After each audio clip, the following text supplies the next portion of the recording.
So we talked about torque changing angular momentum, or dL by dt equals tau, and we can go back to thinking about our object that's moving in a circle, but let's be more general and imagine that the object is coming in from a certain distance with some speed v star. It has mass m, and then there's a string with a hook at the end. Somehow the object attaches to the string, and the string is sort of fixed at some point here, and so the object starts to move around in a circle. It's forced by the string to go around the circle with speed v star. Say the length is d. So the object, when it's going in a circle, so here it is, say, going in a circle here, when it's here, it has a speed v star like that, and its velocity is pointing that way. And let's say this is a horizontal frictionless table in which this object comes in and gets attached to the string. The string has some tension, and the torque that it produces in magnitude is Fr sine phi. And so if we consider this point to be this distance, rather, to be the distance from, so the object comes in, here's the object,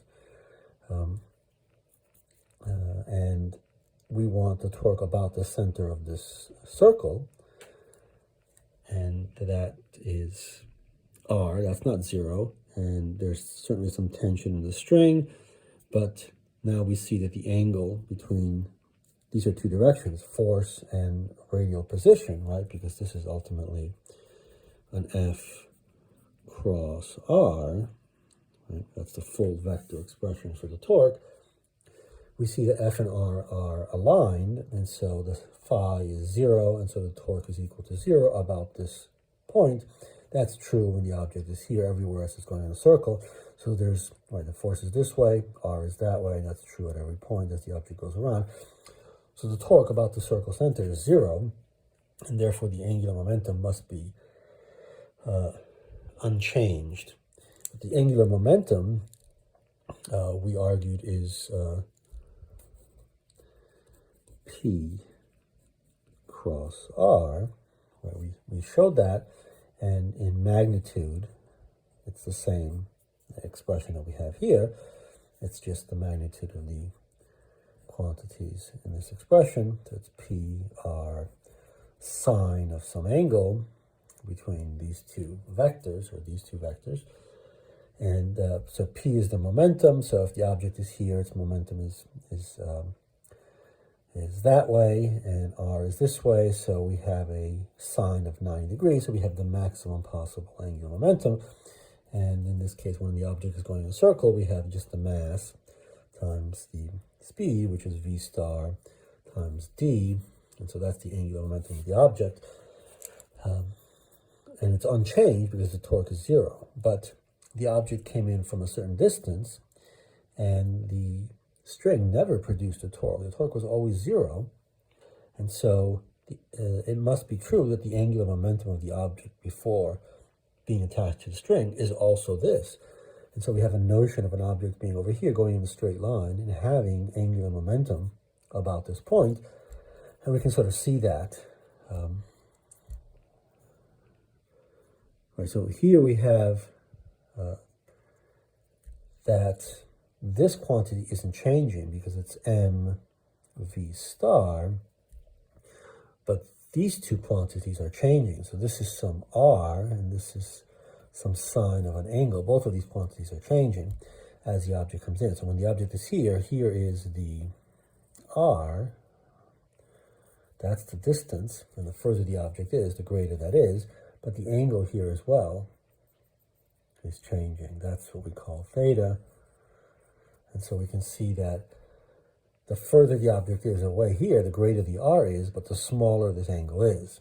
So r increases, theta decreases. the combination is such that we always have this value.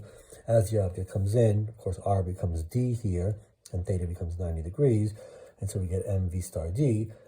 And as the object moves away this way, if there were no string here, right, so here's the object over here, with its velocity that way, and its r would be increasing like that, the angle is now increasing and going towards 180. So when the object goes to an infinite distance away, it's basically 180 degrees, so the sine goes to 0, and r goes to infinity, such that we always have the same value. So there's actually a notion of angular momentum without any rotation. An object can move moving in a straight line. But what we can see is that this object that's moving in a straight line with velocity v has zero angular momentum only about points that are such that this quantity is, of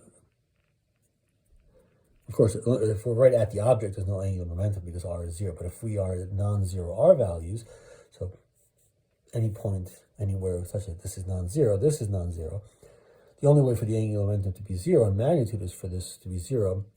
So theta has to be 0 or 180. So that means that along the direction, the velocity, any point along there, and so on, those are points, there's an infinite collection of points about which the angular momentum of this object is in fact 0, but an infinite number of points, of course, where the angular momentum is non-zero.